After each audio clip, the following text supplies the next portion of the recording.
since coming to the Philippines, coming up here in about a week or so, it'll be 1 year that I've been here. And what I learned right away within my first 2 months, and it's been reinforced ever since I got here and been here, is the whole issue of security and privacy. And I've mentioned this a lot in my comments and in my articles and in some of the videos, that here, the Philippines is a very socially networked culture. And I'm not talking just really about technology. I'm not talking about Facebook, and although they use all that, Twitter and texting and all that. I'm saying that as a culture, even if there was no technology, they're just these mosquitoes are driving me nuts. As a culture, they're very. It's just part of their day to observe what their neighbors are doing, when they're going to town, when they're coming back, who they talk to. If they're in town and they see someone they know talking to somebody, there's like a need to follow up on that and say, well, who was that person you were talking to? Or if they knew who the person was, they say, oh, what were you talking about? And if it's a foreigner, you know, and you're the foreigner that the locals know in your neighborhood or whatever, then they're even more interested in who you talk to. And there's this like mindset of just constantly gathering information and then sharing it with others. At least that's the way they seem to perceive it. We perceive it in the States as gossip. But here, it's just part of, it's like breathing. It's just what they do. So what I learned right away is that you have to go out of your way to kind of play your cards, you know, keep them close to your chest. Because if you don't, a lot of it is innocuous. You know, who cares if somebody says, oh, I saw you at the grocery store 2 days ago. It's like, yeah, I was at the grocery store. What were you doing there? Getting groceries. What else did you do? I mean, it's just bizarre. But, you know, who cares? You know, you just kind of go with it for the most part. But if you're a single guy, like I am, and the situation here is that if you're out and you're talking to Filipinas and you're on an island, it seems like everybody knows everybody. And in the United States, a single guy, you go out and it's a normal thing. You go and maybe you date Sally on Friday and you date Susie or some other girl, Betty, on Sunday, and then you catch a DVD over at, Luann's house or whatever. It's no big deal. I mean, chances are these girls don't even know each other, unless it's by some weird fluke.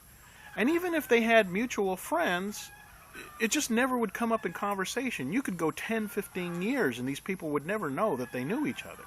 And it's not a big deal if they did, because nobody's really in each other's business. We kind of value privacy in the United States.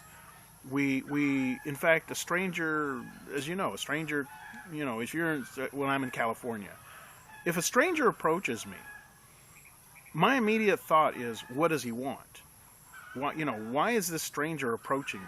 Are they about to sell me something? Are they about to try and convert me to whatever religion they're at? They want to give me a spiel? Do they have some free giveaway, a flyer or something they want to give me? I mean, those are my thoughts when somebody approaches me. And I'm sure it's very common with you, as an American citizen, or even, Canada, Europe. I can only speak for America. That's where I grew up, Southern California. And so right away when somebody approaches me in public, my guard is kind of up, because I don't know if it's a ruse to distract me while somebody else comes up and steals my wallet, or maybe this person's a crazy person, it's the next Ted Bundy or something like that. So, our guard is kind of up, when strangers approach us.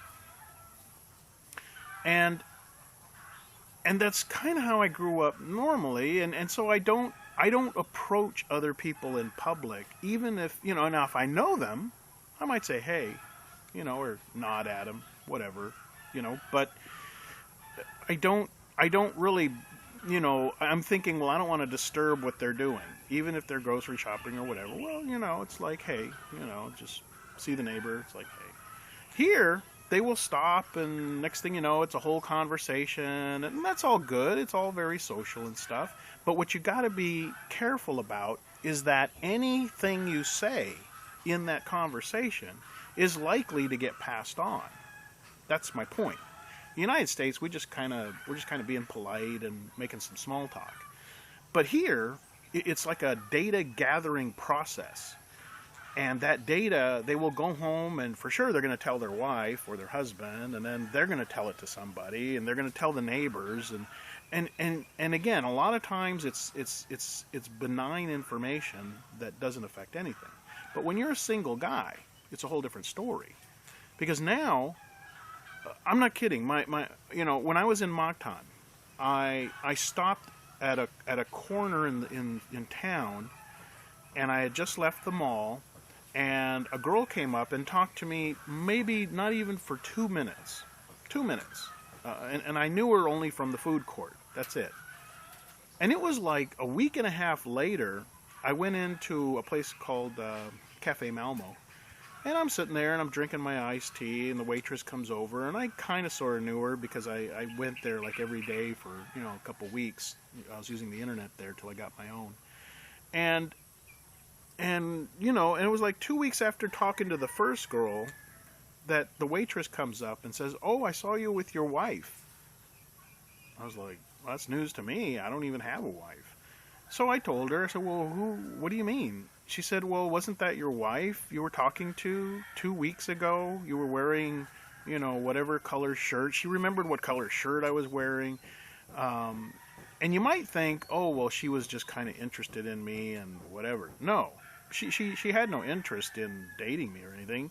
It's just that from the bar where she was working at, there's a plate glass window that looks across the street to where I was standing, and she can see everything going on all day long.